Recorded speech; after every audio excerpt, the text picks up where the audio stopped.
This is JTR back from another video. Today we have the Jurassic World Dino Trackers Danger Pack Brachiosaurus. This figure is one of the new ones from, obviously, the Dino Trackers line. It's been pretty hard to find, but I was able to find mine at my local Rite Aid. I've already got it clipped open for you guys. But I think first we should look at the box. On the box, we see blue and beta in this very nice design. It says Jurassic World. This is a mountains dinosaur, so I guess they have like different biomes for different dinosaurs. I wouldn't really expect Brachiosaurus to be in the mountains, but I guess that's what they have for it. Pretty good design. I like this design open package better than the old ones for attack packs.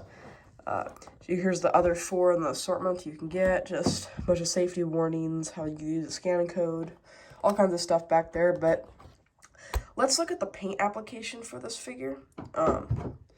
Let's start with that. There is really barely any paint application on this figure at all. It's a very nice dark tone that looks pretty natural. But overall, there's literally 2 spots painted on here.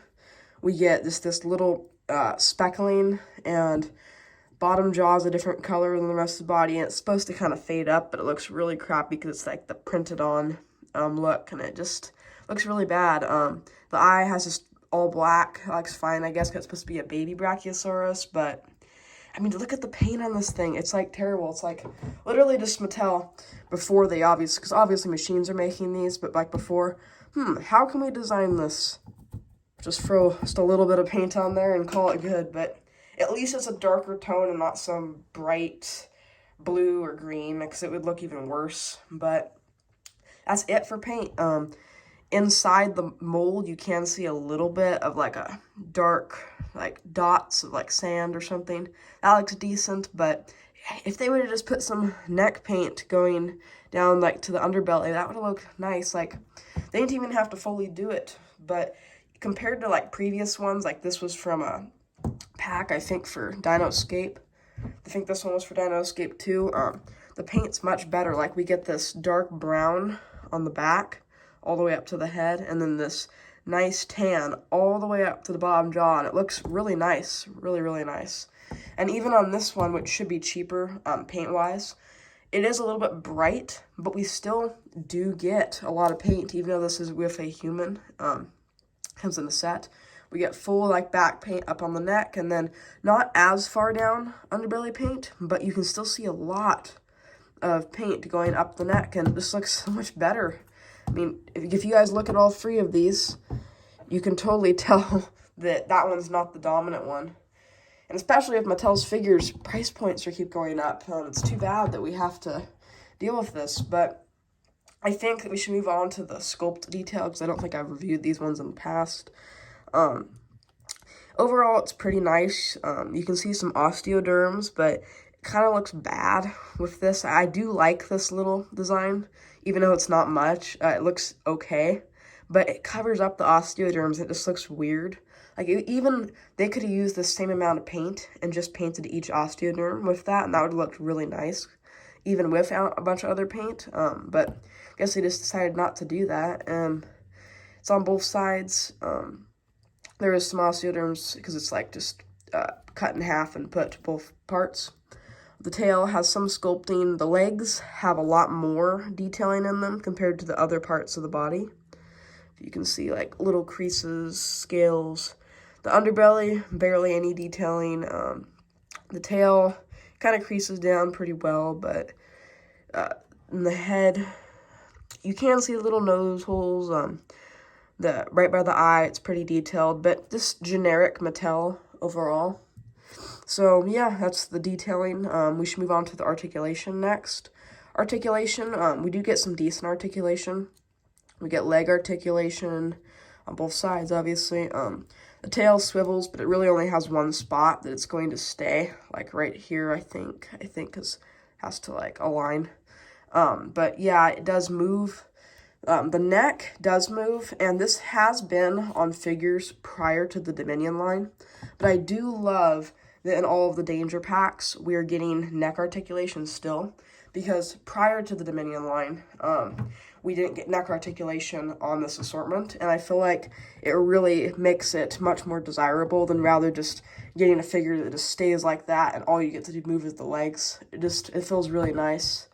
Yeah, and I think that's all the articulation we really get. I mean, we have jaw articulation, which is kind of always on Mattel figures. And that is it. But now I finished, move on to the scan code before I forget. Here it is. Right there. Scan that into your Jurassic World Facts app. Get it on the App Store. There you go. Let's move on to some views for this one.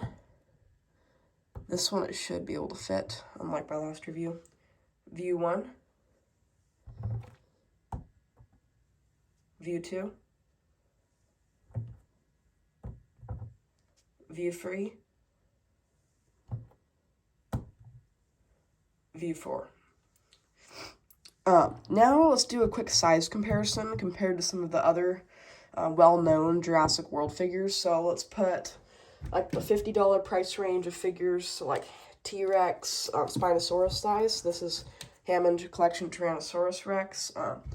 Here is like the $20 assortment, $15 to $20. This is a Hammond Collection Triceratops. And then like the $8 to $15 assortment, this is Hammond Collection Gallimimus. Let's see if I can get that to stand so you guys can see. This would fall into that size of the Gallimimus roughly. It is a bigger figure, kind of just like the Nophosaurus, which was my previous review. It's a bigger figure for this assortment because like Danger Pack, Attack Pack, they're all really the same assortment, just different years, what they want to call them for the new line of figures. But yeah, here's the good size comparison compared to Triceratops, about half the size, and it is just completely dwarfed by the Hammond Collection Tyrannosaurus Rex. Let's take these out of the view and rate this figure 1 through 10. I mean, as you guys can see, this has to be the best paint scheme we've ever seen from Mattel. I mean, come on, guys. They could have done much better on this. The paint is terrible. I mean, just terrible. I mean, I know I should have mentioned this earlier, but they could have even just, like, put these in, like, not necessarily a line, but just, like, up and down the body, like, every, I don't know, half, quarter inch. And they could have covered the whole body rather than just plumping them right there. Looks like I just got a spray can on it. But, yeah. The articulation is decent. The sculpt is extremely accurate to Jurassic World Camp Cretaceous. I don't think this is right, but I think it's called, like, Fireball or something like that. Ben's Brachiosaurus. It kind of resembles that here and there, but I know it's not meant for that.